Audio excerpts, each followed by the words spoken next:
Good morning, good afternoon, and good evening, everyone. Welcome to the Agents of Change, 10 Agents over 10 Months online series. Thank you for joining us for the 5th webinar in the series. I can't believe we're halfway. I hope you've enjoyed the others from the series, either live or on the AICCM website. Before we begin, I would like to pay my respects to the traditional custodians of country throughout Australia and their connections to land, sea, and community. I would like to pay my respect to the elders past and present, and to extend that respect to all Aboriginal and Torres Strait Islander peoples today. For those of you that have missed the previous parts of the series and don't know me, I am Tegan Anthus, the current convener of the AICCM Preventive Conservation Special Interest Group. I have co-organised this series with Elizabeth Thompson from Quag-Goma and a dedicated committee of volunteers. This committee has worked hard to engage, connect, and include speakers and themes that will enlighten, challenge, and broaden your knowledge on the agents of deterioration. Tonight, we are discussing pests, integrated pest management, pest treatments, and pest monitoring. I know many in regional Australia are currently suffering with the horrific mouse plague, and I hope your pest management programs are preventing them from getting into your collections. Let us know via the chat box if you live in an area with the mouse plague or any other plague that's infesting your collection, town or state. We have over 200 registrations from across the country and internationally, so there may be other pests out there, and we would love to know what's eating your collections. For your information, the chat box down the bottom is for comments and greetings, and the Q&A is for specific questions for the speakers. And if you are interested in a specific question, then you can use the upvote button, which is the thumbs up symbol, and that will push that question up to the top of the list for the moderator to engage with the speakers at the end of the session. Tonight's sessions, we have presentations from Australia and the UK on pest management, treatment and monitoring. To begin, we have Elizabeth Thompson, the co-convener of this online forum and preventive conservator of Quag-Goma. She's presenting the results and findings from our online pest survey on integrated pest management. Following Elizabeth, we have a joint presentation from Rehan Scharenguivel and Jessie Gray. Rehan is the collection care conservator at the Australian Museum, coordinating the museum's IPM and environmental systems, as well as other preventive programs. They have a keen interest in data analytics of pest information and exploring treatment options for cultural and scientific materials. Jessie Gray is the preventive conservator at the Museum of Applied Arts and Sciences. Jessie specialises in preventive conservation and manages the museum's IPM and environmental monitoring programs. She is interested in IPM data analytics and sustainability in the museum sector. Following those two, we have Amber Xavier-Rowe, who is presenting from the UK this morning. And Amber has been working with English Heritage Trust since 1994 as Head of Collections Conservation since 1999. She is an expert in preventive conservation for heritage collections and with extensive experience in insect pest management. The Q&A session tonight will be moderated by Elizabeth. So she's got two roles tonight, presenting the survey and then following up with the moderation. So once again, I welcome you to the Agents of Change, 10 agents over 10 months. I hope you enjoy tonight's forum, and I will now hand over to Elizabeth. Hi, everyone. I'm just going to share my screen. It's a short PowerPoint, really. First of all, thank you to all those who took the time to complete the survey. I know how busy everyone is, so it's really, we really appreciate it.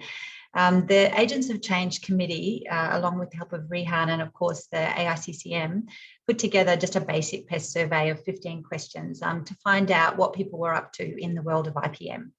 I'm only going to give a brief snapshot of the answers tonight, as Tig and I will write up a more comprehensive response for the AICCM newsletter later this year. Although we only received, oh, sorry, I'm just trying to change to the next slide, and there we go. Although we only received 44 responses, you can see from the pie chart that there was quite a wide breadth of answers from different organisations, from federal funded institutions all the way to small volunteer-run institutions. And overall, the results were quite heartening. It was very encouraging to see, for example, as you can see on the other pie chart, that 80% of respondents had an IPM program. And I'm guessing that the remaining 20% didn't, due to lack of resources and funding more than lack of want.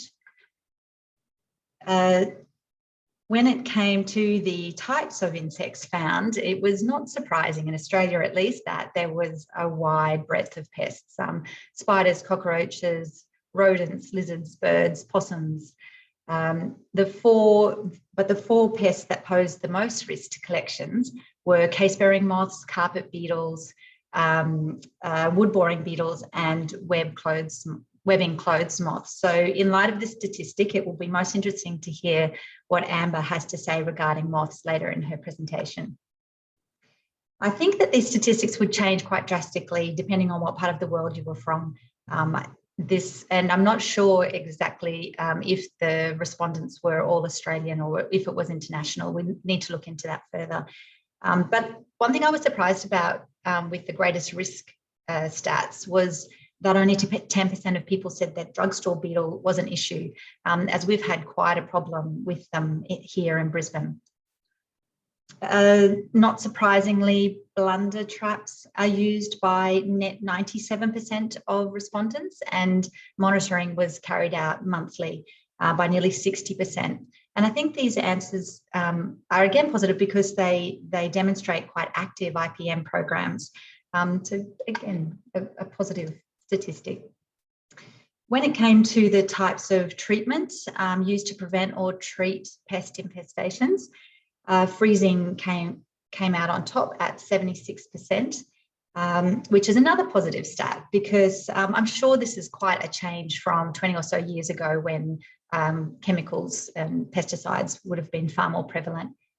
What did surprise Tegan and I, though, was the 70% physical removal. What's actually being removed? Are they dead carcasses? Are they trapped live pests?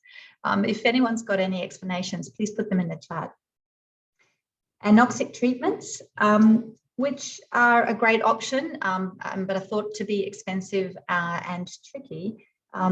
I know myself that it's difficult to get high barrier film in Australia. Though if anyone is interested, I have found an Australian contact who could manufacture a large quantity of high barrier film, so that we could split amongst several buyers. So again, if you're interested, please put that in the chat. 6 of the 44 respondents used heat as a preventive treatment, which is a method I'm not terribly familiar with. So I'm really looking forward to hearing from Jessie and Rehan later this evening.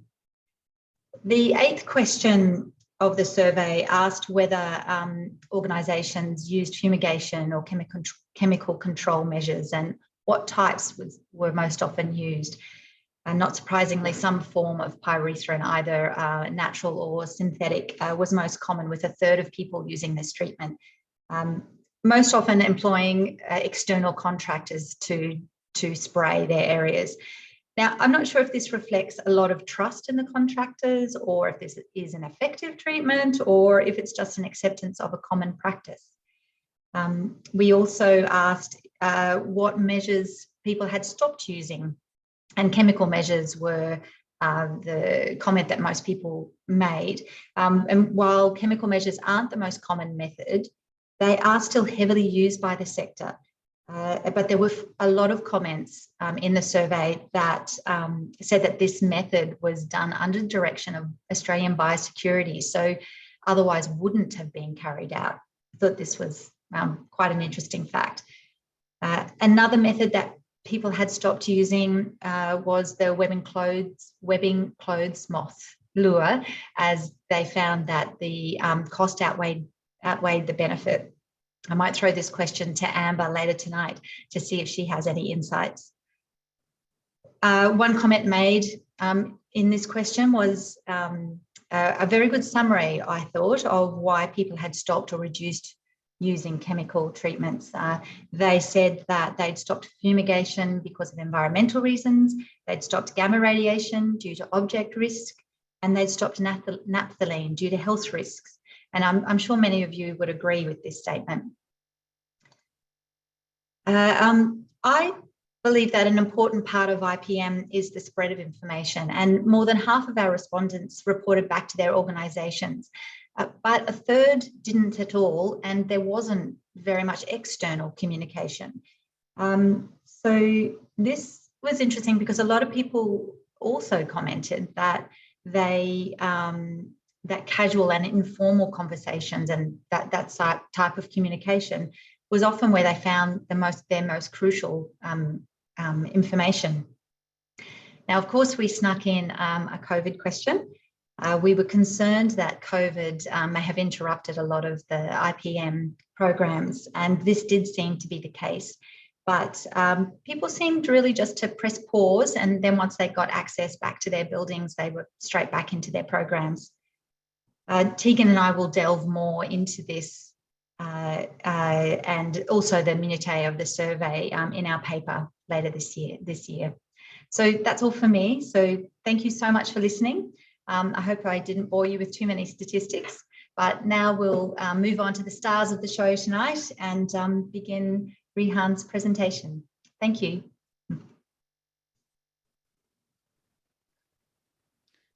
Thanks, Elizabeth. So now I'll just share Rehan's presentation. Hey everyone, so I'd like to begin by acknowledging the traditional owners on which I work, the Gadigal people of the Eora Nation, acknowledging their continuing connection to land and waterways on which the museum stands, and pay my respect to elders past, present and emerging. I'd like to extend this acknowledgement to the Darug and Darawal people whose lands this work was carried out on. As conservators, we need to acknowledge that our understanding of the environment and its systems will never compare to the deep ancestral knowledge of First Nations people, and we should always put their experience before ours. Today's talk, I'll be talking about controlled relative humidity heat treatments. It's an effective and safe way to treat a lot of museum collection material. By heating the object up, it eliminates pests at all stages of their life cycle, including eggs, larvae, and adults. By controlling the relative humidity, it reduces the risk to the collection item as well. This heat treatment was done recently at the Australian Museum for one of our acquisitions for an exhibition.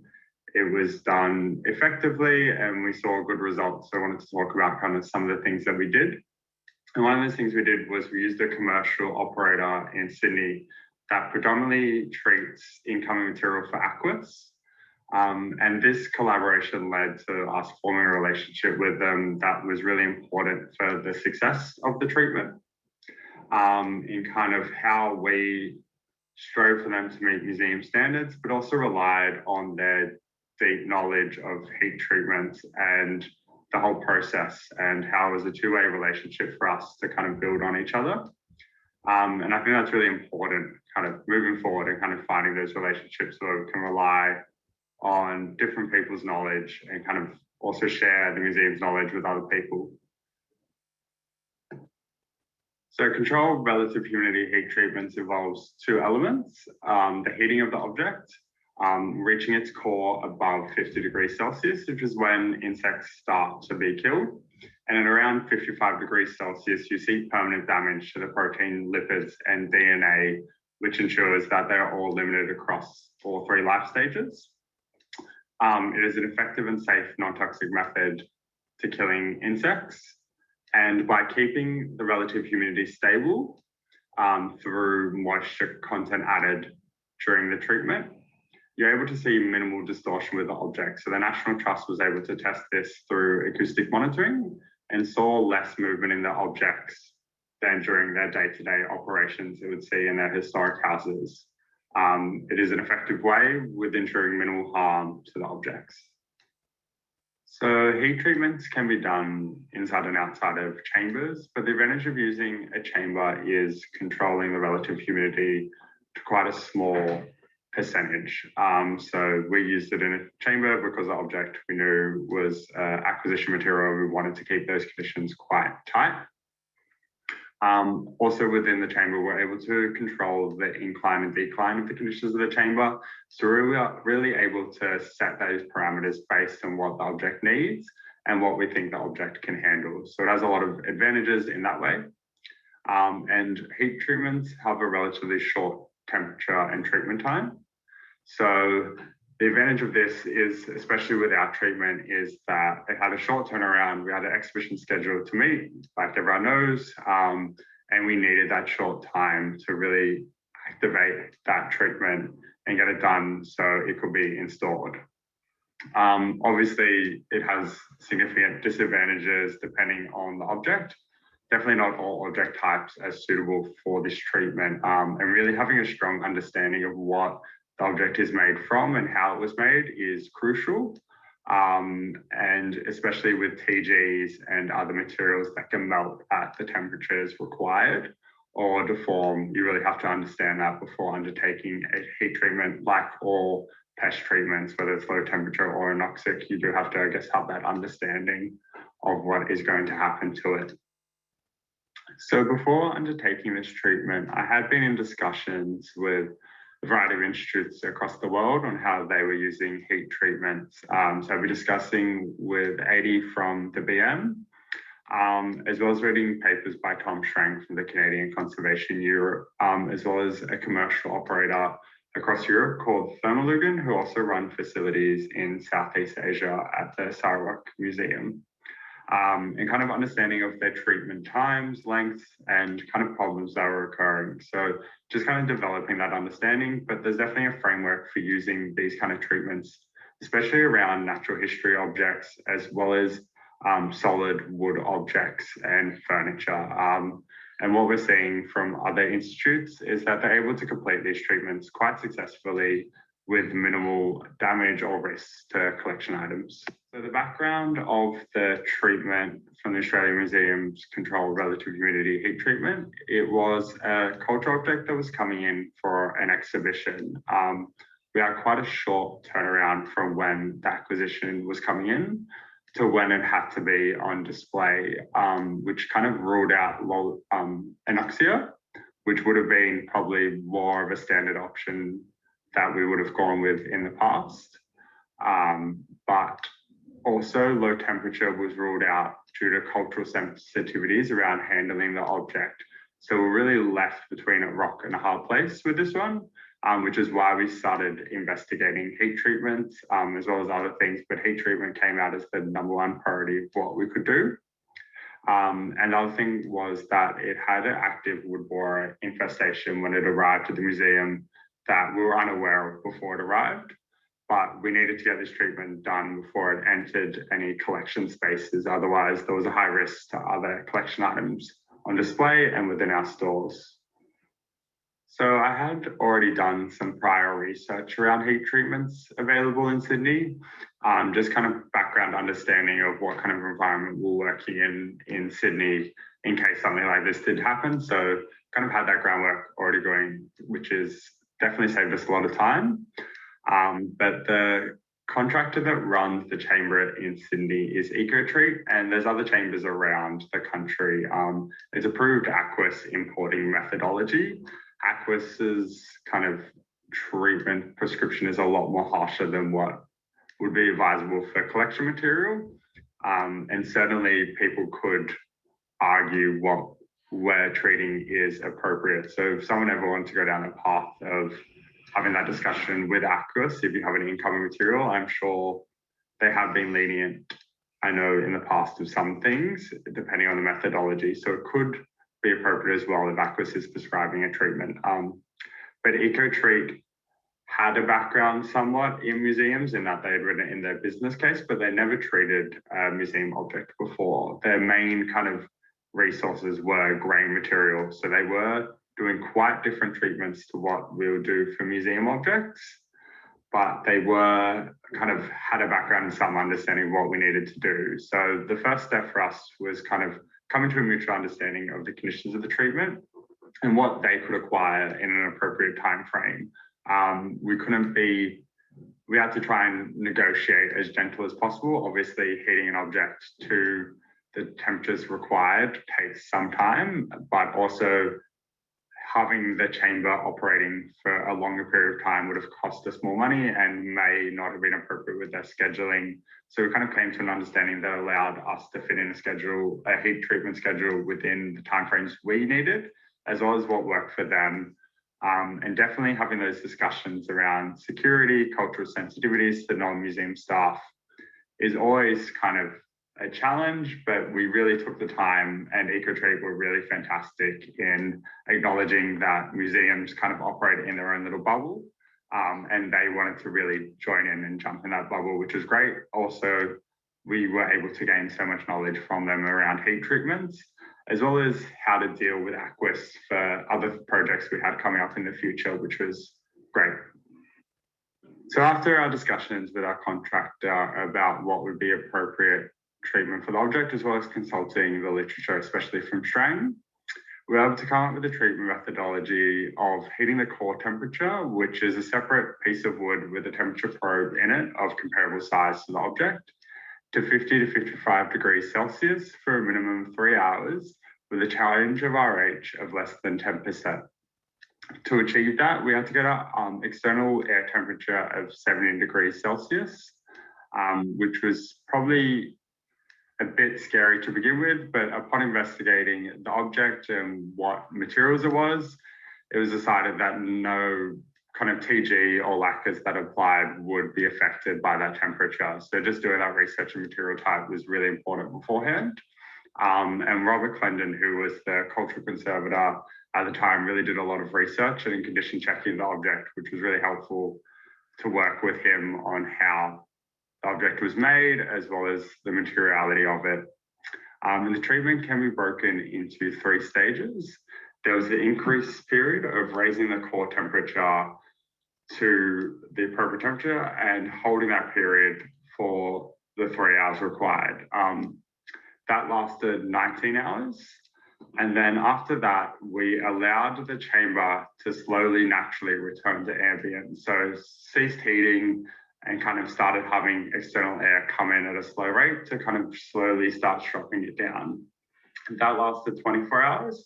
And once it had reached a temperature we felt comfortable, we allowed the contractor to open the door of the chamber, which just increased that airflow between internal and external. And that was held for another 24 hours just to gently decrease the temperature for the object and return everything back to normal. So I'll show you the graph on the next slide. So this is the graph supplied by EcoTreatment, which is a summary of our treatment of our objects. So 4 different readings. The first one I'll talk about is the relative humidity. Kind of a bit of variance, but the first drop is just the chamber kicking in. Our object came from our stores and was transported in an environmentally controlled truck. So actually the object's relative humidity wasn't changing that much because the treatment started at 4:30 and then in half an hour it was back up to where we needed it. So wouldn't have seen much deformation from that. And then was held at 60. You see the initial drop, which is just the chamber finishing its kill period, I guess you could say. And then you start having it back up to where we like it, around 55. And then the drop is this drop here is when we crack the door open a little bit, and then it's just the system coping with keeping that relative humidity at museum standards throughout a whole period of a day. So just like a standard aircon. The next one I'll talk about is the core temperature, which is the core piece of wood with a temperature probe. So that's what we use to measure and make sure that the treatment was being successful in killing insects at all its life cycles. So you have it above 50 degrees, you have it at about just under 55 or 55 for the kill period. So successful treatment, and our bioassays within the chamber also confirmed that we killed the adults at least, and we will be pretty confident that we killed all life cycles of the insects. and then you start seeing that slow period. So it's pretty much each period is almost 24 hours after that of the slow, gentle kind of returning back to normal. And then the orange and the blue lines is just 2 air temperature probes that were placed next to the object to kind of monitoring what was happening outside of the object. So you have both the inside and the outside of the object there on the one graph. So just some quick reflections in the summary.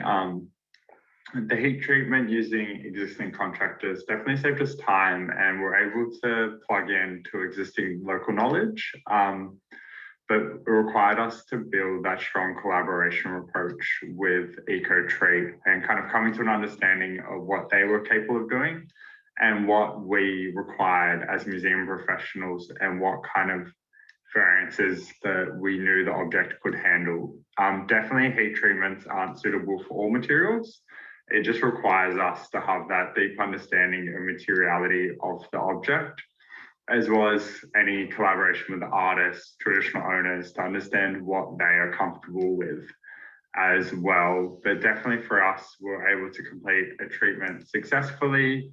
We're very confident that the treatment eliminated the insects at all its life cycles, as well as through visual analysis, we're able to determine that there was no change in the object's condition, and relied on academic knowledge within this field that probably led us to know that the object wouldn't have moved or deformed in any way during the treatment through the controlled relative humidity. So finally, I'd like to acknowledge and thank the other staff at the Australian Museum for their contribution to this project, our First Nations staff, which were incredible in advising us on all cultural concerns for the object, and my fellow conservator, Robert Clendon, for all their hard work in condition checking the object and assisting me with the treatment. It definitely took a whole team to get this treatment completed, but without every single one of them, it wouldn't have been as successful as it was. And if anyone has any more questions about the treatment or kind of what our conditions were, feel free to reach out with me. Happy to always answer any questions. Thank you so much for listening. So that was Rehan's pre-recorded video, and I will now share Jessie's video. I'm not sure if you're aware, but Sydney is currently in a very tight lockdown, and Jessie and Rehan work in separate institutions. So originally they were going to present together, but because we're all in lockdown, we've all been separated. So they pre-recorded their videos and have supplied them separately. So I will now share Jessie's, and we can watch hers. Past and present, and extend that respect to all Aboriginal and Torres Strait Islander peoples. This work was completed through knowledge sharing with Rehan Scharenguivel, who is the creator of the artworks we treated, and I would like to thank him for the information he shared with myself and the wider museum team. Without the contribution of First Nations people, this project would not have been successful. For those who haven't met me, I'm Jessie. I'm the Preventive Conservator at the Museum of Applied Arts and Sciences, which is also known as the Powerhouse Museum. I'll start by thanking Rehan for taking us through the research they've done and introducing the topic. I'm going to be talking about collaboration for successful IPM programs. This will look at the case study of the heat treatment that the Powerhouse undertook with EcoTreat, and will focus on the ways that knowledge sharing with a variety of networks assisted in the development of a tailored treatment plan that was based on the work undertaken by Rehan for their controlled RH heat treatment. Maintaining an effective and innovative IPM program is reliant on consistent learning and engagement with an interdisciplinary field. Every IPM practitioner has different experiences and perspectives which add value to our programs, but often these experiences are not published, and we rely on informal networks to distribute the information. This approach is integral to our IPM program, and knowledge sharing with a variety of networks underpin the process of researching and planning the treatment methodology. These networks were the Wurrong Sydney IPM Group, the Pest List email forum, and of course, direct collaboration with Rehan and the Australian Museum. The context for the treatment was a large upcoming exhibition for which the museum was acquiring 12 Larrakitch memorial poles created by artist Rehan Scharenguivel. The poles are made from hollowed Darwin stringy bark logs, and the 12 larroquets show the different stages of their creation, from the removal of the bark to being painted with white ochre and overpainted with Wanambi's fish designs. 6 of the larroquets that we acquired are painted with ochre and sealed with an acrylic fixative. As part of our preventive program, we require that all incoming objects are inspected for pest evidence, and vulnerable material such as wood, paper, and textiles are treated preventively to ensure that we are not bringing pests into our collection spaces. Our preference is for anoxic treatment as it poses the least risk of damage to the object. However, we were unable to use our nitrogen chamber, and with the disruptions to the manufacturing and shipping industries caused by the COVID-19 pandemic, we have struggled to find suppliers of conservation-grade materials for anoxic treatments. Our other on-site treatment option was freezing, but as the objects featured a painted surface over a wooden substrate, we were particularly concerned that freezing could cause dimensional changes in the object, which might result in splitting of the wood or cracking and loss to the painted surface. Additionally, I was unsure about the response that the acrylic fixative would have to freezing. As a result of these issues, I posted to the Wurrong Sydney IPM group, which is an online forum for IPM practitioners in the Sydney region, and I asked about local suppliers for anoxic treatment materials and advice on treatment options. I was told that similar materials had been frozen before, but as expected, there was a significant risk of damage through structural warping and paint loss. The group was able to provide suggestions for anoxic material suppliers. However, when I contacted these suppliers, they were themselves waiting on international shipments of material and had already allocated most of the stock they were waiting on. We had explored the option of getting the anoxic treatment performed externally. However, there were subsequent disruptions to the delivery process in getting the artworks to Sydney. And as a result, by the time they arrived, the lead time for pest treatment was shortened to approximately 2 weeks, which didn't leave enough time for an anoxic treatment process. Following the discussion with the Wurrong Sydney IPM group, Rehan contacted me to discuss the heat treatment they had undertaken, as they thought it might be suitable for our objects. They provided the details of the company they had employed and the methodology they used, which was particularly significant because while heat treatments are widely used throughout Europe, I wasn't able to find many resources that set out a treatment methodology, specifically regarding details on what the humidity parameters should be, how slow the warm-up time to achieve core temperature should be, how long the object needs to remain at temperature, and how gradual the cool-down process should be.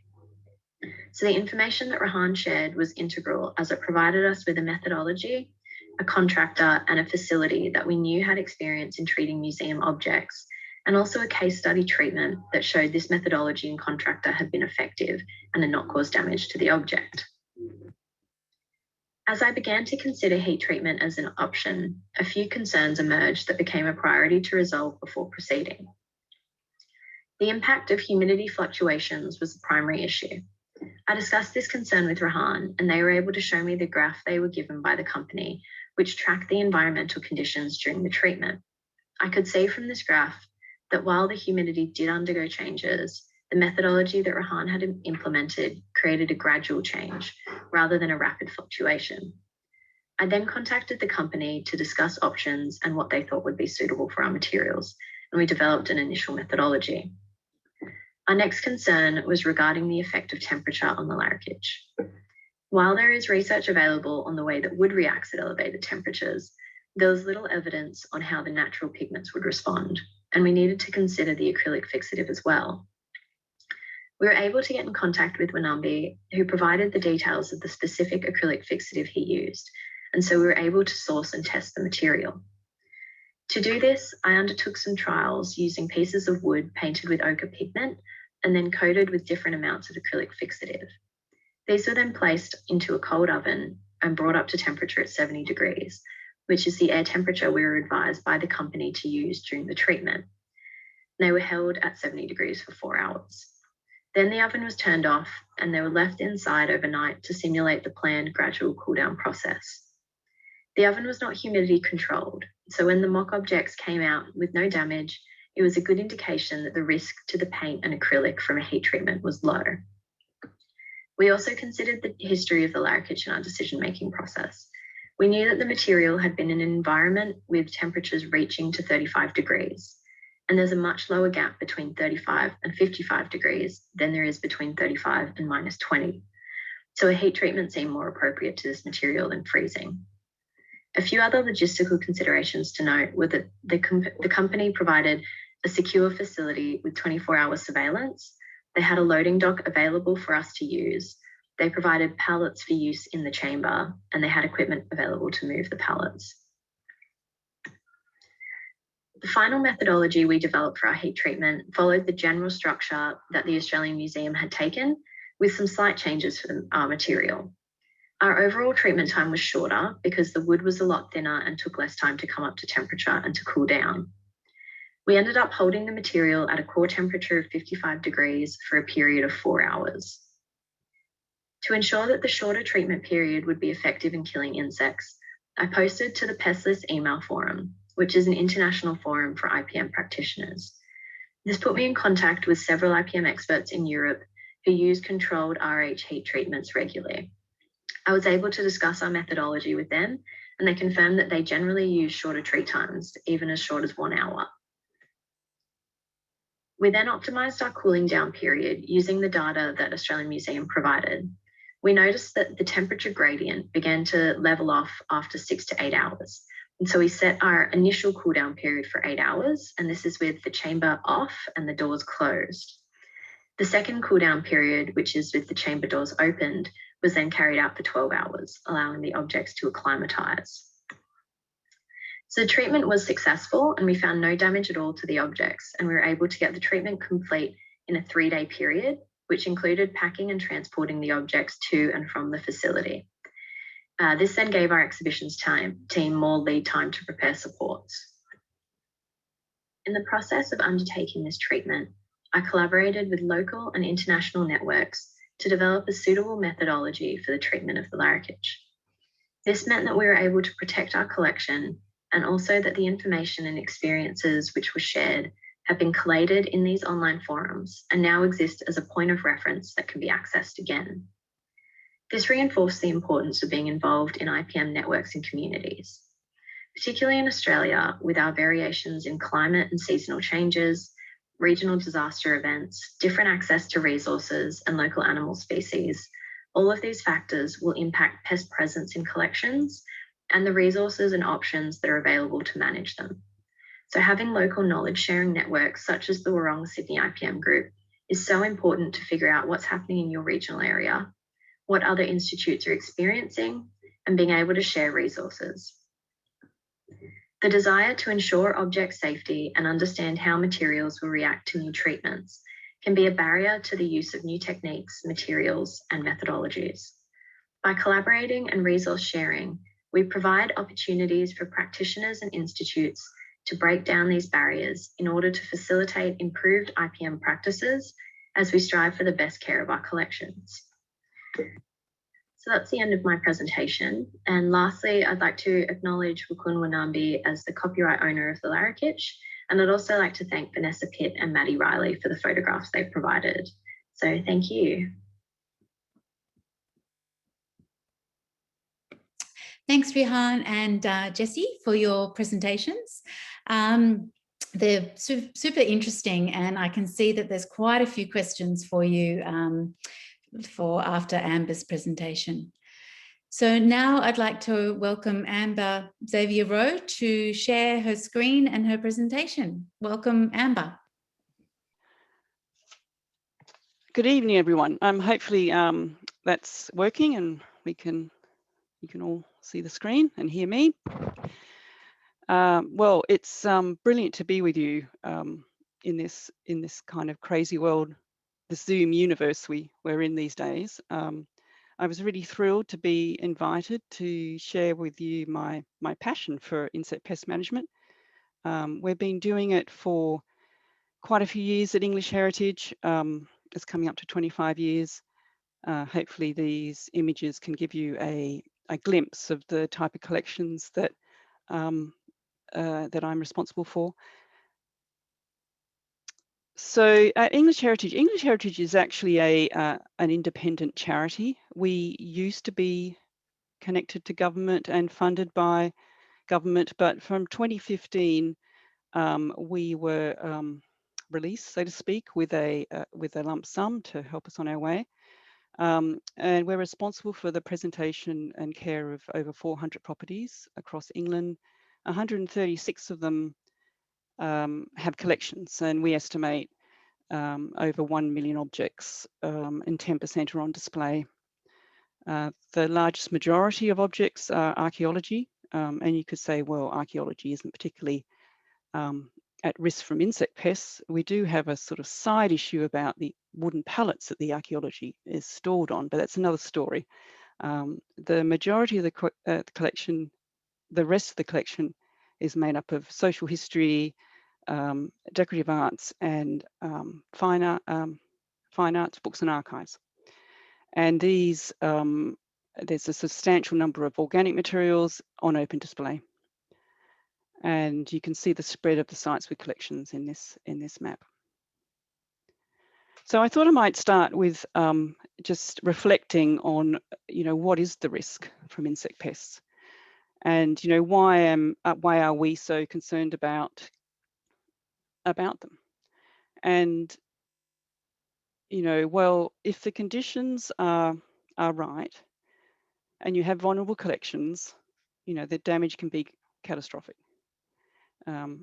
This is just a little example. It's a sweet tea cozy, a rooster, which has been is damaged by insect pests. I'd like to point out this is before it came into the management of English heritage. And you could say that the majority of the agents or risks that we deal with as preventive conservators, that affect a sort of gradual change over time. And so what is an acceptable, can we manage a gradual change from insect pests to collections? How many holes are acceptable? No holes are acceptable in my jumpers. So I'm of the opinion that insect pests as a risk is potentially the greatest risk to heritage and museum collections. The chart on the right is the risks facing English heritage collections, and we undertake a 10 years a survey every 10 years, a risk and condition survey. The methodology has been published. You can see the link below if you're interested. So in 2010, the risk from pests, our risk factors along the bottom of the chart, the risk from pests compared to the other risks is quite low. And then in 2010, it's even lower. Now you could say, well, I've just been raving on about how I think the risk from insect pests is major. Well, this information or this evidence reveals just how effective a long-term insect pest management program can be in managing this risk. So if I take you through this program then, so this talk I'm going to split into two halves. I'm going to just quickly run through briefly our IPM program, and then the second half I'm going to introduce the power of the insect pest to attract public attention. So our program, of course, is based on a trapping program. This is one of my collection care assistants in my team, who's recently retired, Tina, and she's responsible both for doing the conservation cleaning, which is absolutely essential to controlling insect pests, and helping with the trapping program. We have an ongoing training to support the trapping program. We use the catch data to target action. We very rarely need to use treatment, and we try to prevent the critters from getting in the first place. And the program is managed full-time by a collections pest control manager. And it's worth pointing out that to establish a long-term IPM program, you really do need someone who's leading on it. This post I was managed to set up in 2003, and it was at the point when my team was sort of less than half the size it is now. I felt that it was incredibly important that, I mean, I was trying to do it on my own, and it's just impossible to do. So it's made a huge difference having someone working full time. And I'm going to introduce you to her. Her name's Dee Lauder, and also to Dave Pinniger, who's been a sort of ongoing advisor to us. So here we go. I'm introduced you to Dee and Dave. Well, you all remember last winter. It's handicaps, it's disappointments. Remember when you lost your shirt, your coat, your smart frock? All were ruined, and now it's happening again. The spring's over, and the season's here. The big sport begins. The moths are back, and here they come, bunched up, neck and neck, wingtip to wingtip. Everyone a moth, and every moth with an evil design. Hello, my name is David Pinniger, and I'm an entomologist, which means I study insects. And my job is to help people with pests in historic houses and museums. And I'm Dee Lauder, and I'm English Heritage's Collections Pest Control Manager. And we're here today to help you learn how to deal with clothes moths.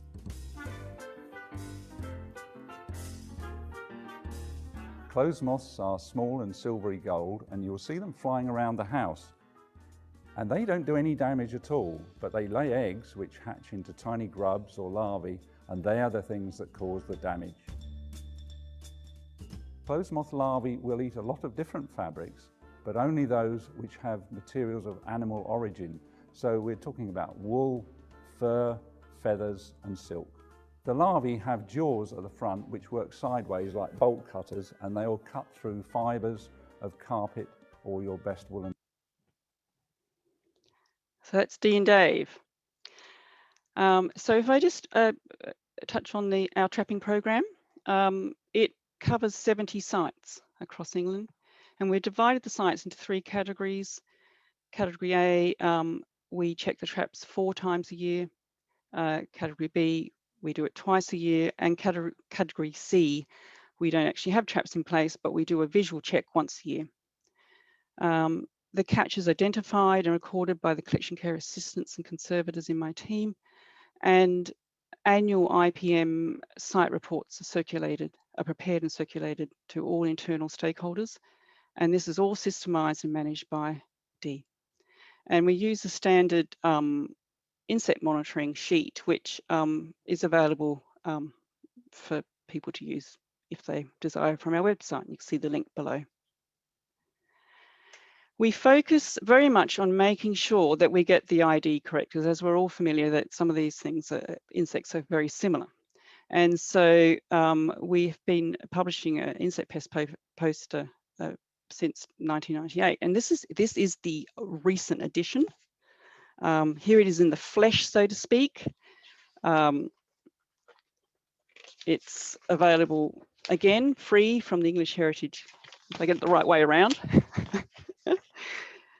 Available free from the English Heritage website, and you can download it as well.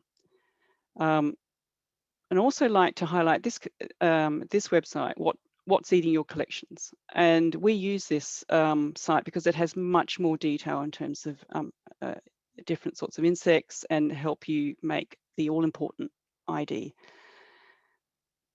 And also just to highlight that from our website, there's a whole range of fact sheets, papers. You can get the poster in French if you like.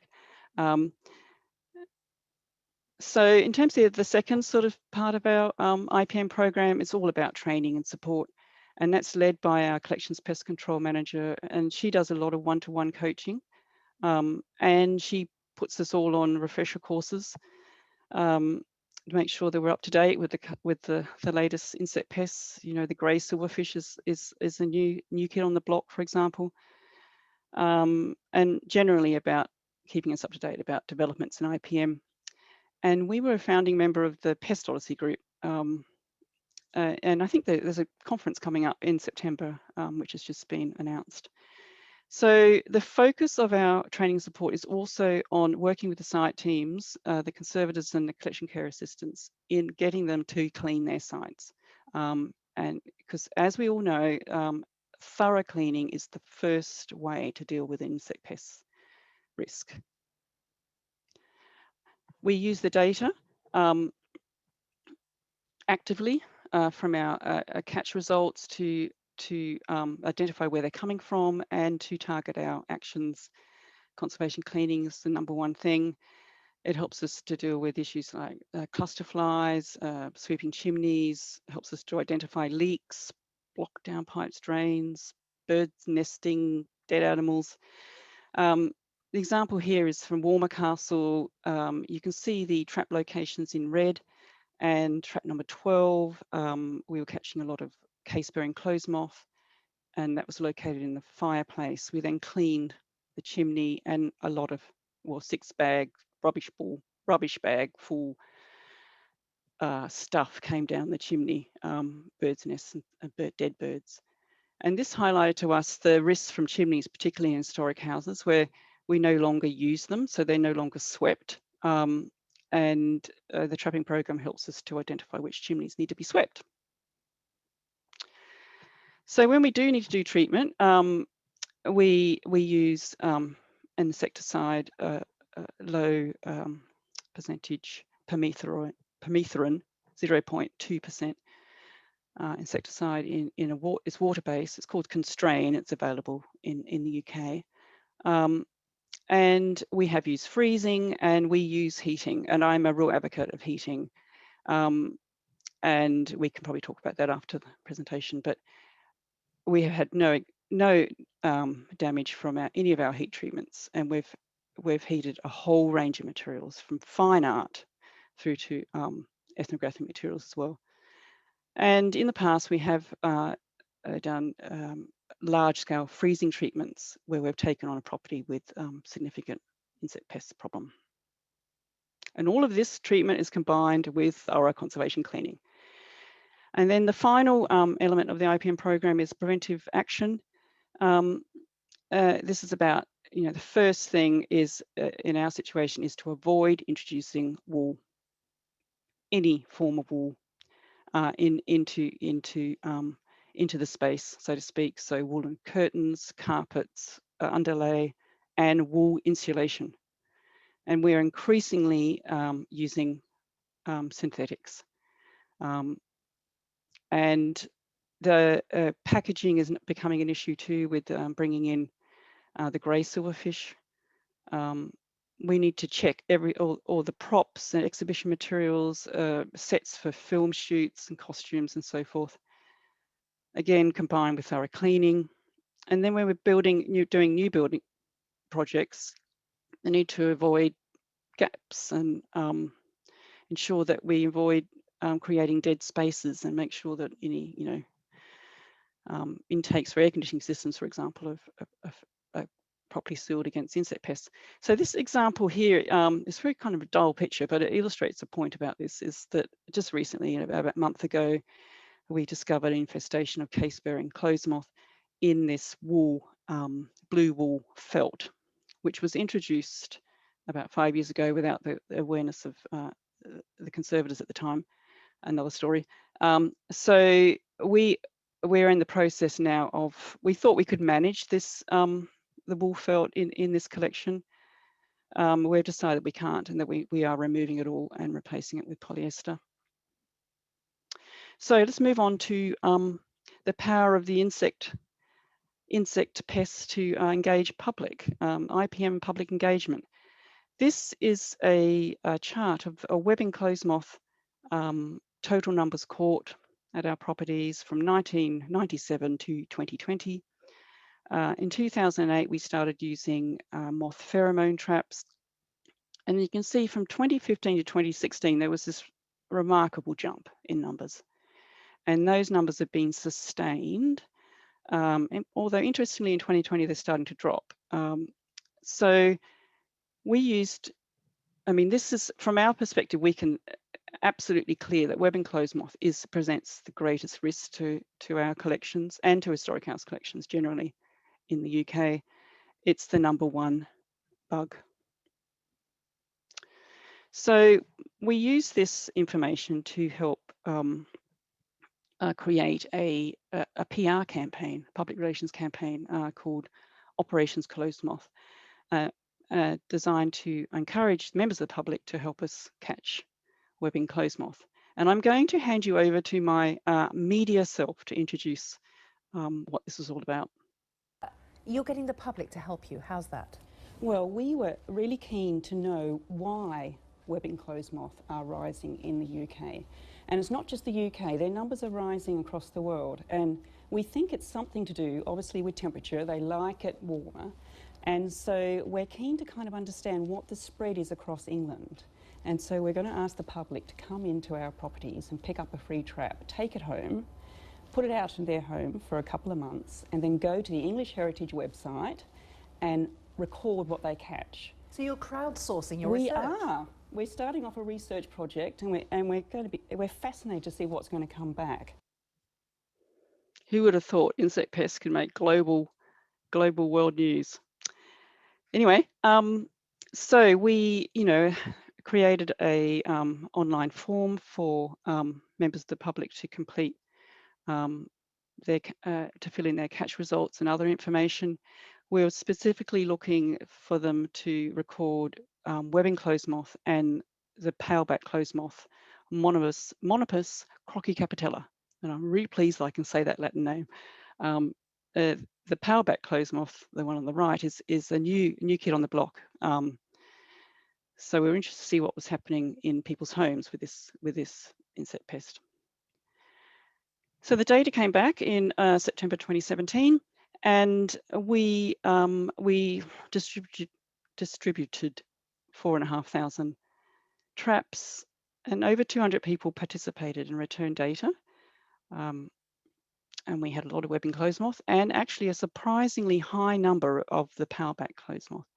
And we were able to do a sort of heat map of England to give an idea of the spread. And this, the results from the survey are still on our website.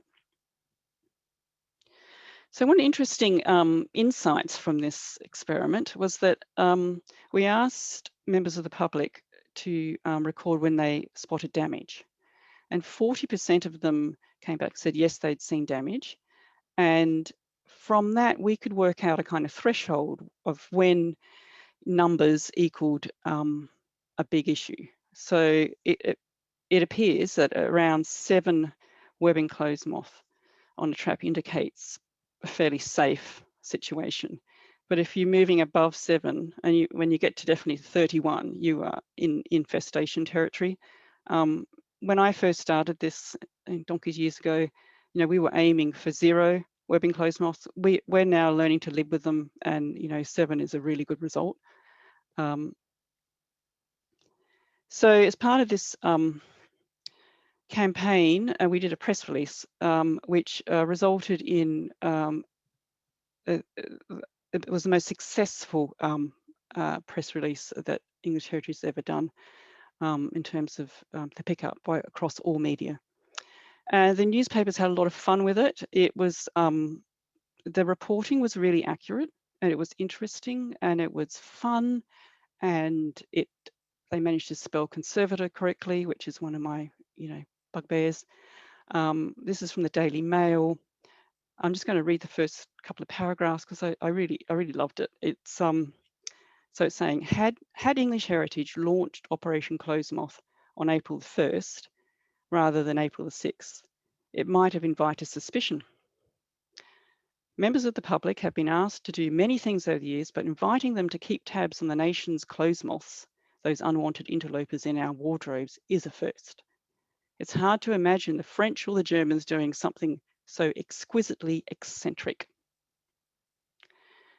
And they had a great deal of fun with puns, as you can see here with this one. This is from the Sunday Telegraph. So all the major broadsheet papers featured this story. It was also featured on radio and on TV. And because I was stuck in a broadcasting house doing all the radio interviews, it meant that my team had to get behind the cameras, which they did, and it was a brilliant team effort. We made the front page of the BBC News webpage. Now, apparently that gets 100 million views per week. Interestingly, that drove visits to our conservation web pages. In March, before the launch, we were getting around 2,000 hits a month, and then after the launch, it spiked to over 17,000. And we used Twitter and Facebook to help remind people to enter their results.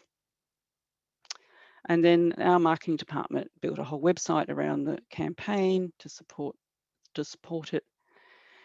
And then we came to announcing the results in April 2018, so a year later. And the decision at this point was, from a PR perspective, was to go with an exclusive with the Sunday Times. And the pun, they had funds with that again. And there was associated radio and news, TV and website news as well. We decided to use the launch of the results, the announcement of the results, to also launch our book. Here it is, Insect Pests and Housing Great and Small, authored by Dee Lauder and David Pinniger, and it was fantastic. For a couple of months there, the book was being retailed in bookshops. And it crossed over from being, a specialist book into appealing to the wider general public. And we've just recently reprinted it. We've sold 1,000 copies. So hopefully that gives you an indication of just how powerful insect pests can be in raising the profile of preventive conservation and conservators. This campaign, it was a PR-driven campaign. So the aim of it was to raise the profile of English heritage, to help drive visitors to our properties to pick up the traps. But also there was the underlying aim, an experiment that we were keen to see whether we could get the public engaged. And the other benefit of it all was that it raised the profile of preventive conservation and conservators. And also internally, it raised the profile of conservators across within English heritage. And so I often say, I really encourage everyone who's involved with insect pests to use them to help raise the profile of preventive conservation with the wider public. So thank you very much. Operating Cloths Moth. We need an Australian version of it, I think. Can I invite Jessie and Rehan to come on view so you can get ready to answer some questions? There are quite a few questions, and I'm not sure if we're actually going to get through all of them. But if those we don't answer, we'll try and get the answers and publish them at a later date. So people have been upvoting the questions that they're most interested in. So I think I'll just start from the top if that suits everyone. There's a question from Evan Rees, and it's in regards to heat treatment, and it could, any of you I'm sure could answer this. Considering that it is common for timbers and metals to be used together in objects, can the nature of metals to behave as a heat sink affect the heat treatment, such as creating localized areas of higher heat or longer dissipation of heat? I can kind of start, I guess, the discussion. Yeah, for sure. I guess all temperature-based pest treatments, I guess the composition of the object is really dependent on your pathway that you take.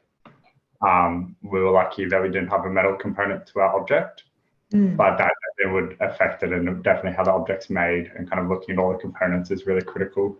If you're going up or low, that's definitely an important factor. Yeah, I was wondering if it can be used for those composite sort of materials because of all those differences. But obviously all, Amber, have you used it on composite materials as well? Yes. Composite objects as well? Yes, gilded furniture, paintings, ethnographic objects. I mean, we're fortunate to have a really good, commercial system that's available, that's humidity controlled. And Rehan pointed out Nigel Blade's work, where he literally wired up and listened to the movement of a high-value gilded piece of furniture from Knoll House, and the movement during the period of time was less than the movement than in its normal environment. So the risk from relative humidity is minimal, and the risk from temperature, I mean, I think we need to weigh this up in terms of the risk from the insect pests themselves. It's so fast, and it's so many advantages for less handling. So it's my sort of go-to solution for pretty well every material, except obviously wax that might melt. Obvious high, low TG materials. Yeah, right. Oh, that's fascinating.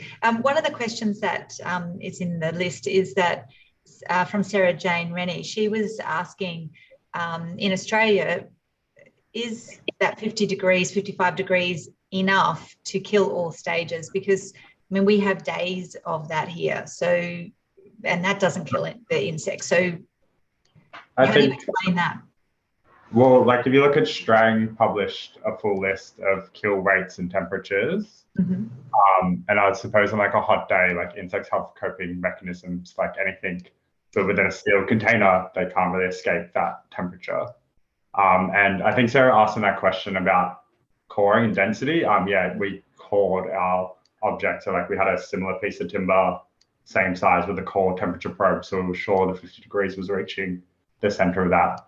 Yeah, and definitely borrowers, they will just burrow into timber. If it's too hot outside, they burrow in and it's cooler. Like, and a lot of insects would go a little bit underground, and it's like they're escaping those temperatures normally. Yeah. Yeah. Okay. Yeah. No. So all insects at 51 degrees pretty well is the average from Strangs, and from other work is that's the point. They just cannot cope with that temperature. Right. And the other thing to point out is that, you know, in hot climates, we expect, you know, it's getting hotter here, and solar treatment is definitely an option. Things wrapped up in plastic and the buffering, you can achieve the temperature in your car in Australia, I imagine. Yeah. Just about clear. Yeah. So, you know, depending on how the material and how robust it is, you know, it's definitely an option for solar. I think we need to come back and think about that as another means of doing a heat treatment. Yeah, it sounds like it. So would you use that rather than freezing and anoxic treatments? Absolutely.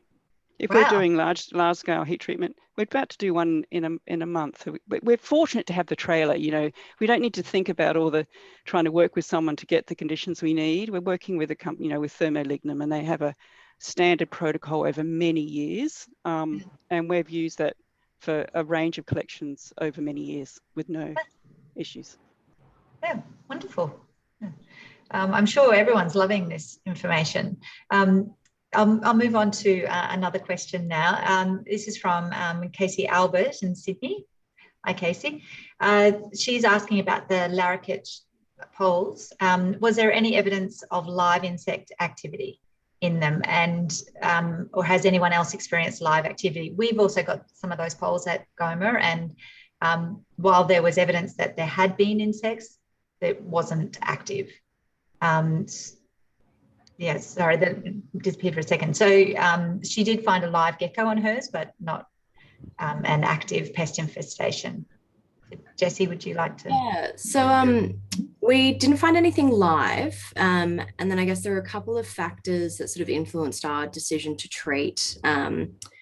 One was that, so obviously it's organic material, which is susceptible to infestation. It hadn't come from a museum environment or a gallery, and it had just traveled, land travel from the Northern Territory. So there are, you know, a couple of additional risks there. We didn't feel that we could inspect the material effectively, because these are sort of 3 meter long, you know, wooden poles. And so then we sort of just fell back onto our IPM protocol, which is that if we can't 100% declare that this material is pest-free, it can't enter our collections. And then, you know, it's always sort of a balancing act, but we just felt that the risk of this treatment was quite minimal compared to the risk of a potential outbreak in the collection. We have the same procedures, yeah, because once you've had an outbreak, you just don't want it to ever happen again, do you? Thank you, Jessie. We'll move on. Sarah Jane Rennie has a question. She's actually asked quite a few questions. She's aiming this one to you, Amber. Thank you for your comment regarding wool and the replacement of those type of materials with synthetics. She's had issues with curators wanting to use wool tablecloths and felt under objects, and also for people who are holding events in the gallery spaces, and they want to bring in things like Persian rugs. And do you ask people who are using the spaces to freeze or treat things when they come in? Yeah, basically, I mean, the example would be for film shoots. The protocol is that everything needs to be heat treated or and all thoroughly checked. Mm-hmm. And the indication about curators wanting to use wool because that's the original material and so forth, we're getting over that here. We just can't manage what happens when they get established. So, and polyester materials are definitely an option now. They're of good enough quality but I appreciate it's a bit of a discussion. Yes, yeah. We ask when we have performances and people are bringing in woven plant material. We treat those before they come into our spaces. So it's fair enough, I think. Suvi Kervinen is asking whether the pest list email forum, if it's an international or local, and it's international. I use it. I'm sure Jessie stated before that she did. Yeah. Do you use it too, Amber? Yeah. Sorry. Yes, we do. Yeah. It's I advise everyone to sign up. It's fantastic. Yeah. This is from an anonymous attendee.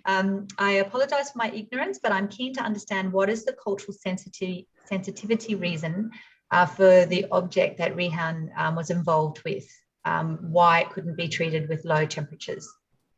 Sorry, and the person didn't hear what culture it was from. It was firstly Australian, and it wasn't specifically, I guess, a community response, but an individual cultural response. And it was to do with their particular association with the object.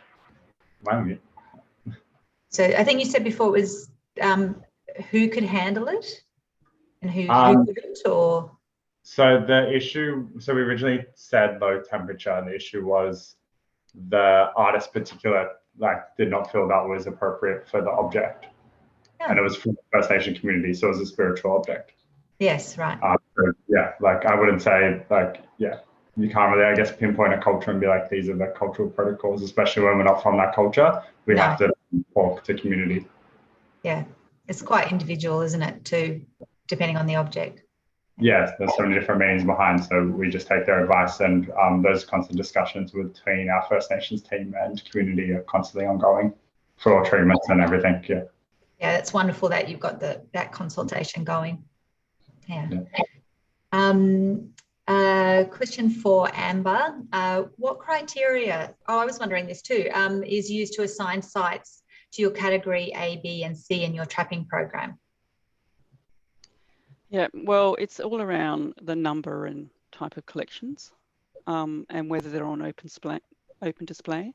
So in category A, it'd be, highly dense display of, furnishings, as you saw in some of those photographs. Yeah. Category B, it's less number on percentage on display. So it's for our smaller sites where we might only have, 50% of the collections actually vulnerable. Mm-hmm. And then category C is where we have sites where we might have, there's two reasons we wouldn't be trapping. Partly because we might have bats in residence, so we need to make sure that they get stuck on the traps. And also the number is just a small number of items that are at risk. So there's no need for us to be, actively trapping. And your storage areas? Yeah, the storage areas, it depends on, all our storage areas we do at category A. I mean, we have a lot of archaeology on storage, but we have this issue, as I mentioned, about our pallets. So they have all moved into category A, and we have sort of about 10 major stores. That's massive. I don't know how you stay on top of it, really. Like, how big is your team?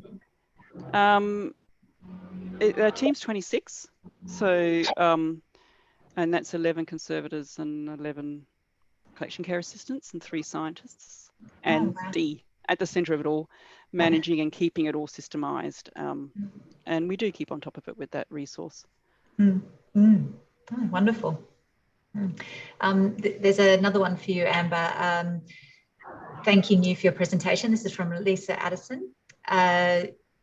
Do you use the same parameters for the heat treatment of fine art items compared to furniture? She assumes that oil paintings on canvas were treated, but were acrylic on canvas paintings also treated, and was there any difference noted? Also wondering, sorry, it's a long question, also wondering if you know if any conservation scientists have studied if there are changes in the molecular level to the paint. She feels that there would be some trepidation for heat treatment for paintings and paper with paint.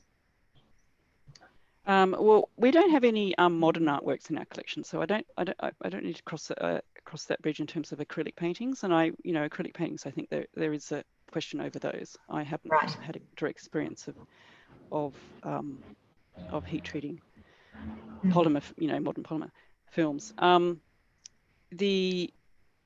The question about the molecular level of damage, and not that I'm aware of, but there is, Strang's work is very, very good, and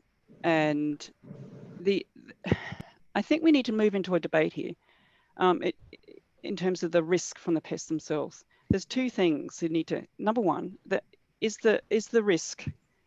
Do you have a clear and present danger from insect pests in your collection? And the second thing is you need to make sure you kill them. So for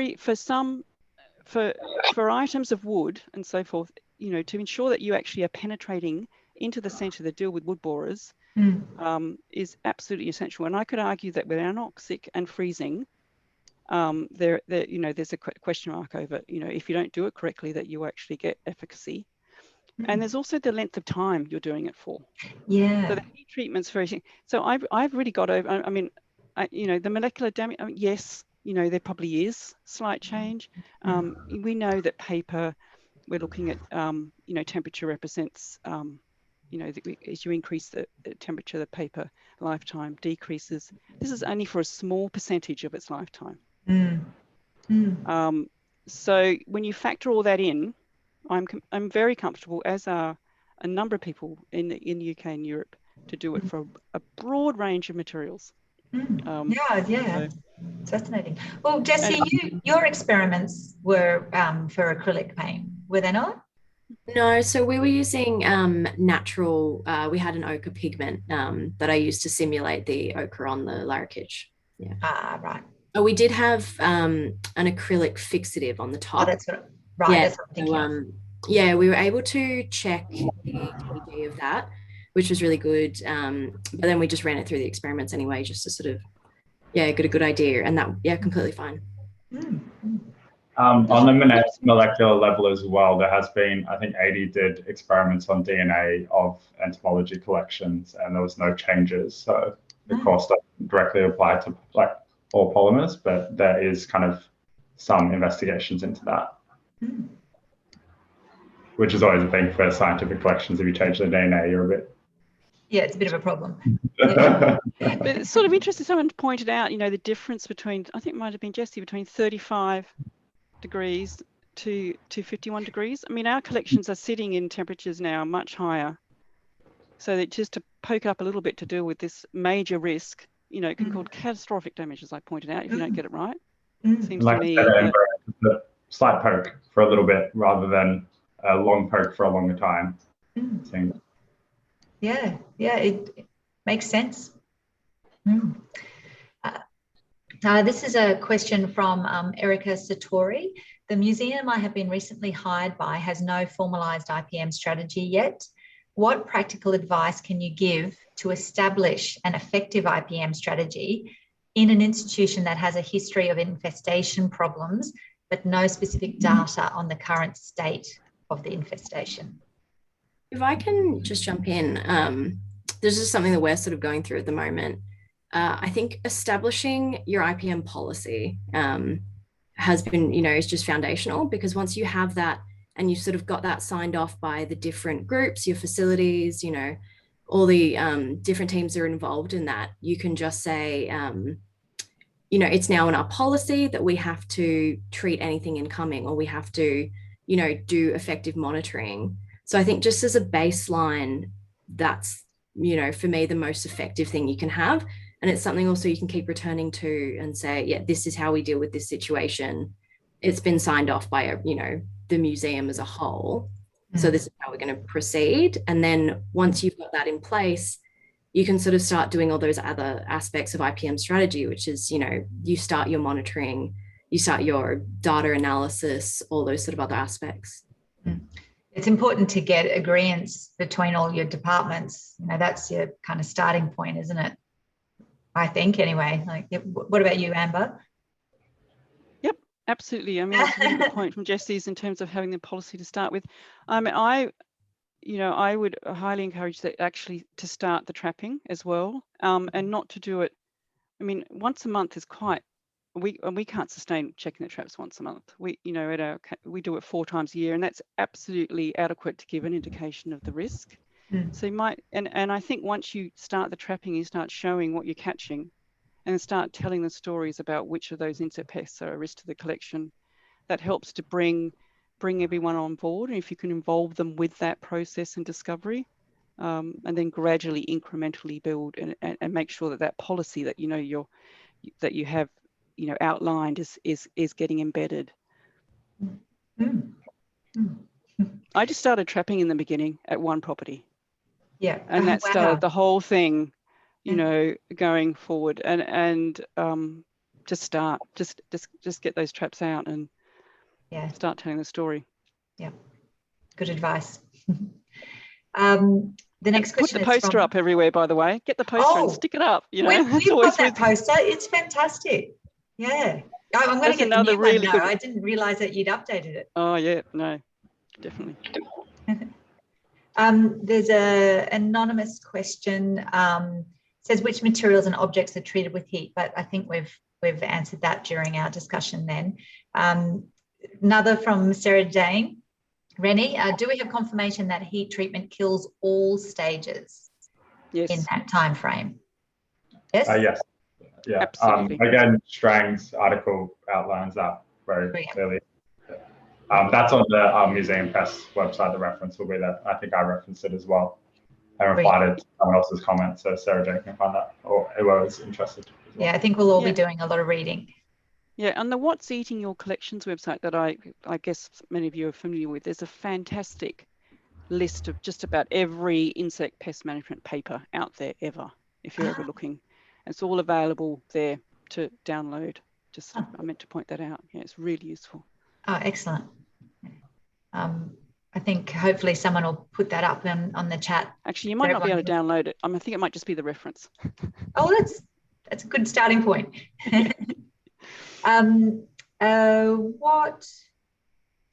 This is from Margaret Bertley. She's asking what we do or what you do with any organic remains of dead insects after the completion of the heat treatment. I collected mine. I have a collection of reference material for future showing people that kind of thing. We also, being a scientific museum, I have a reference collection that's registered. So our collection, it often gets added to the collection, as well as I just have examples I can show people and throw around as registered material. But a lot of our insects get registered as well. We just vacuum them up. Yeah. We brush vacuum and they all go up the vacuum cleaner in the bag and dispose of. There's a question from Evan Rees for Amber. Given the push to discontinue oil-based products, have you identified a sustainable synthetic fabric to replace insect vulnerable fabrics? well, I'm sort of skirting around that Yeah. question.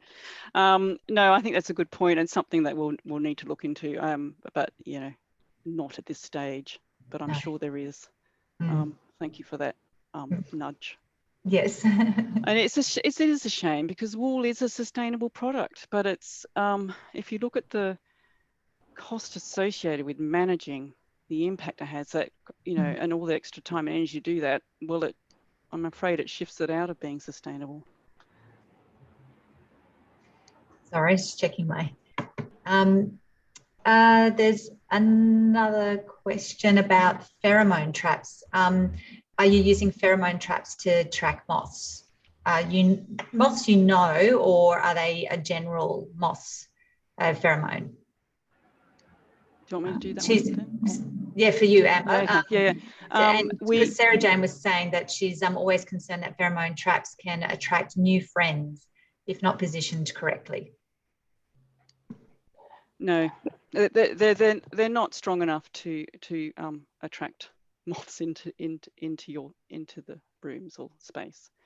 We do use them for webbing clothes moth. We have a very good trap made by Killgerm.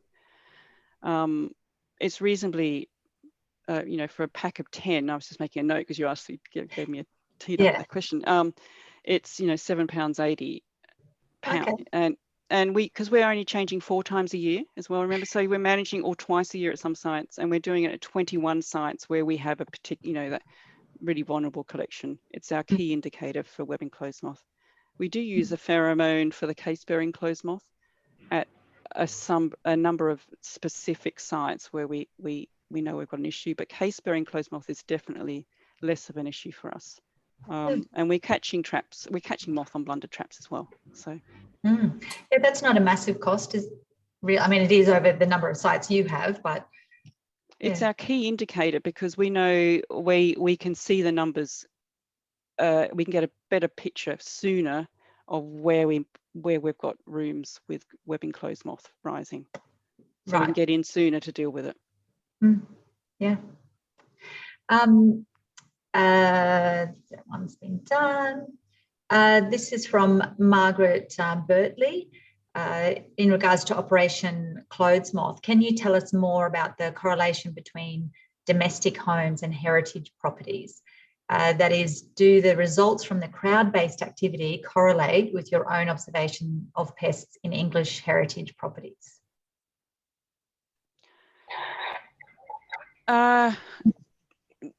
Well, yes, broadly. I mean, the example is that we asked people to let us know how old their property was, and the properties older than the 1950s seem to have more of an issue. So there's that link with having more voids and spaces and chimneys, and the way the building's constructed as being creating harbourage for webbing clothes moth.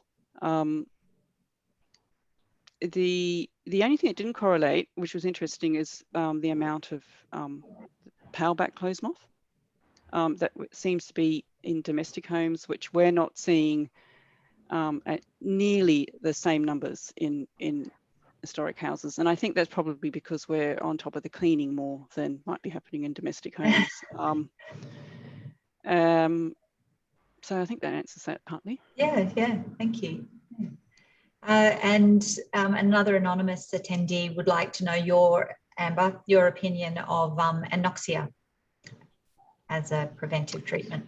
Okay, we've kind of talked a little. Yeah, it's not practical for us to do anoxia for the various, you know, things you're talking. But my main, I mean, we need to have every option, you know, not discount any, so that we, you know, from anoxia through to heat and freezing, because you know, we need to cover all our collections. So, but personally for anoxia, when we it's the length of time that you need to do it for that we struggle with, and also you need to keep the oxygen levels down to that crucial 0.1%, whatever it is, for that period of time, and it depends on the temperature in the room, and the size of the object. And I know the Australian Museum done brilliant work with it, but you know, it's just a personal preference and our sort of practical experience that anoxia is not an option for us for our collections and our situation.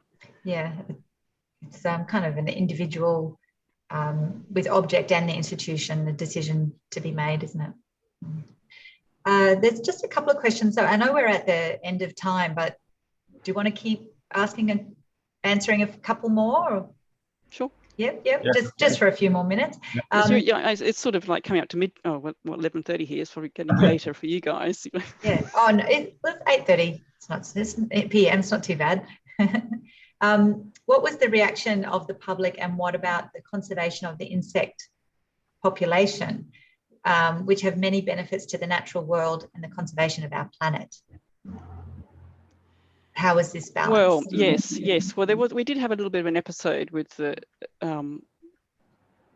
mistake on the BBC website actually saying 2,000 instead of 2 moth species were a problem. So that created a little bit of a kind of outpouring of issues around where did we're against moths, but then others were very clear to point out that moths are very important to our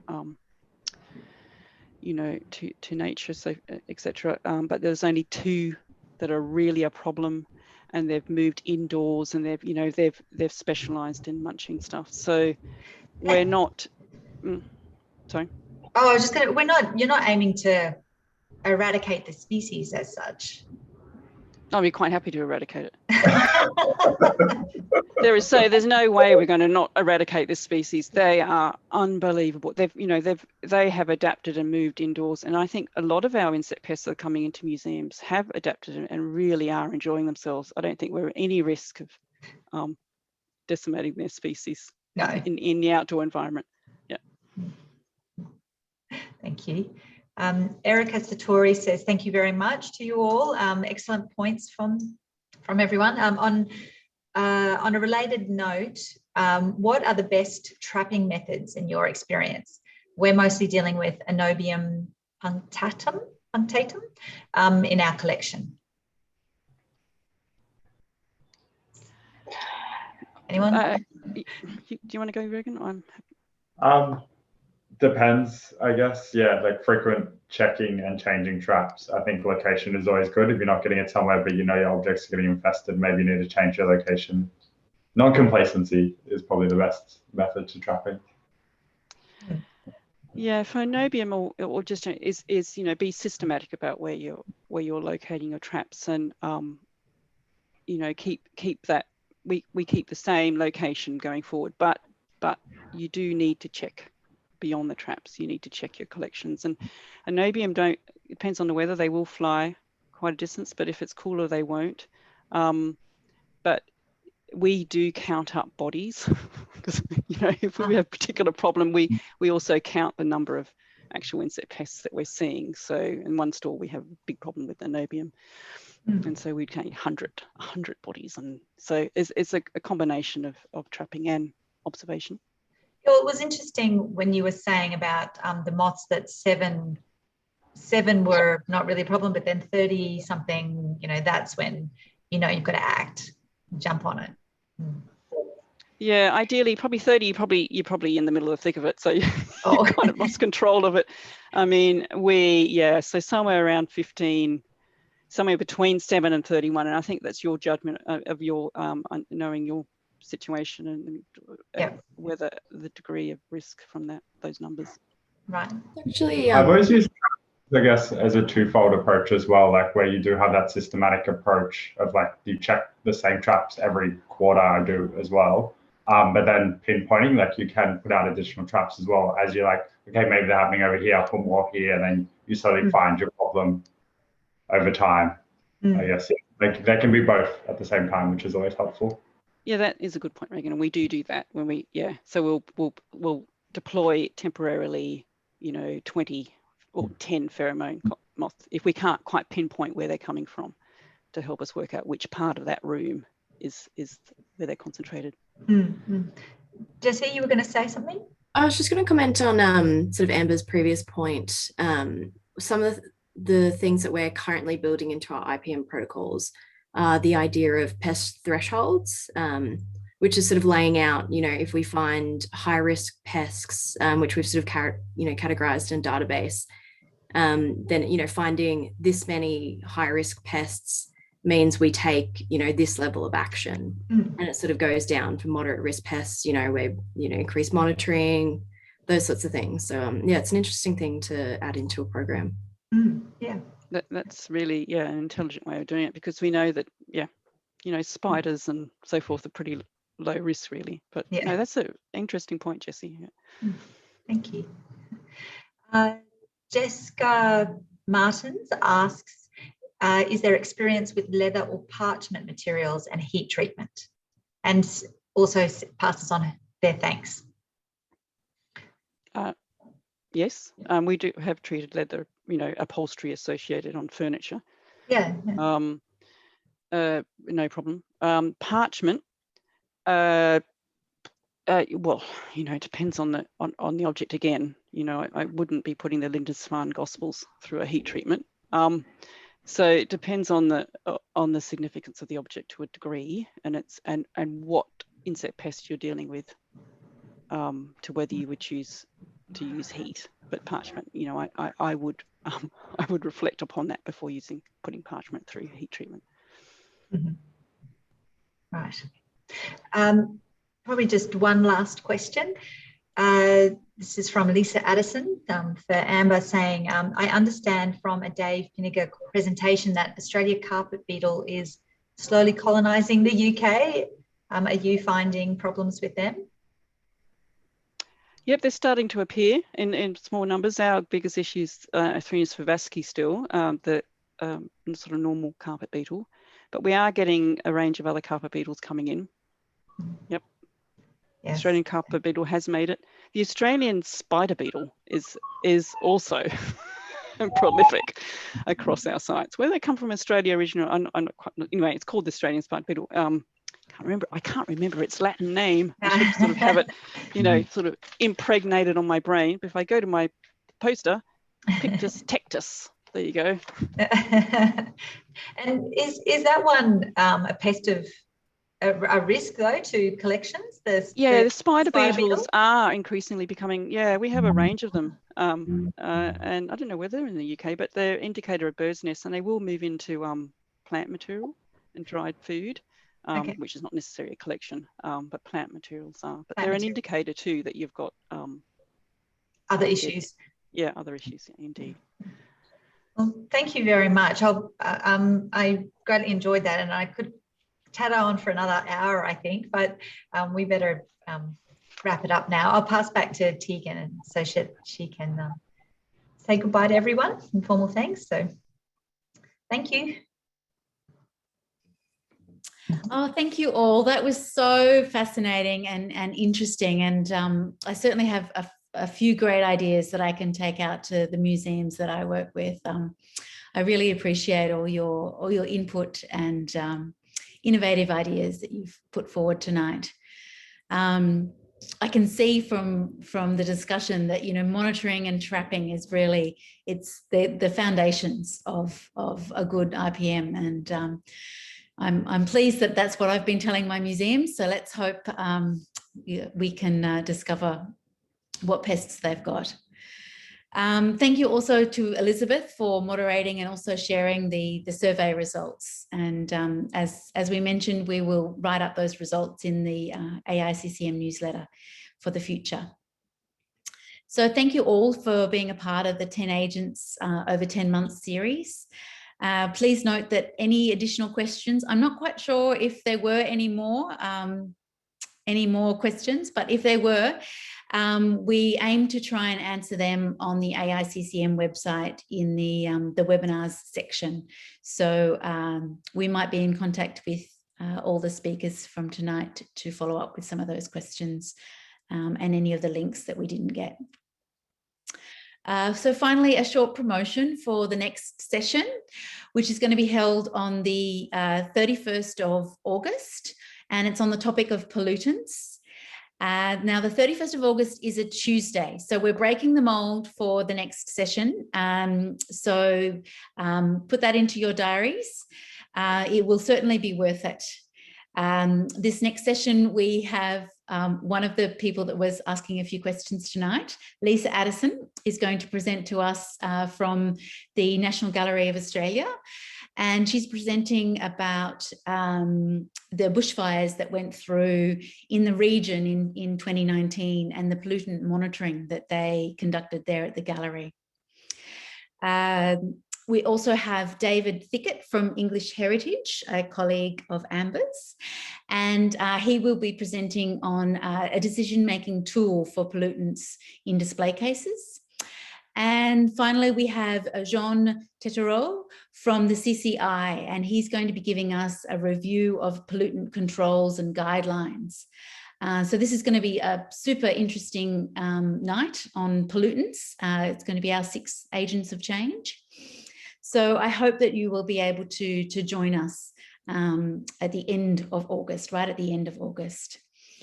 I hope you've all enjoyed tonight's session on pests. I know it's been super interesting. And thank you for some of the new ideas that we've been given about how to treat our agents, these agents in our collections. Thank you to everyone for attending, and have a wonderful evening, and we hope to see you at Pollutants. Thank you.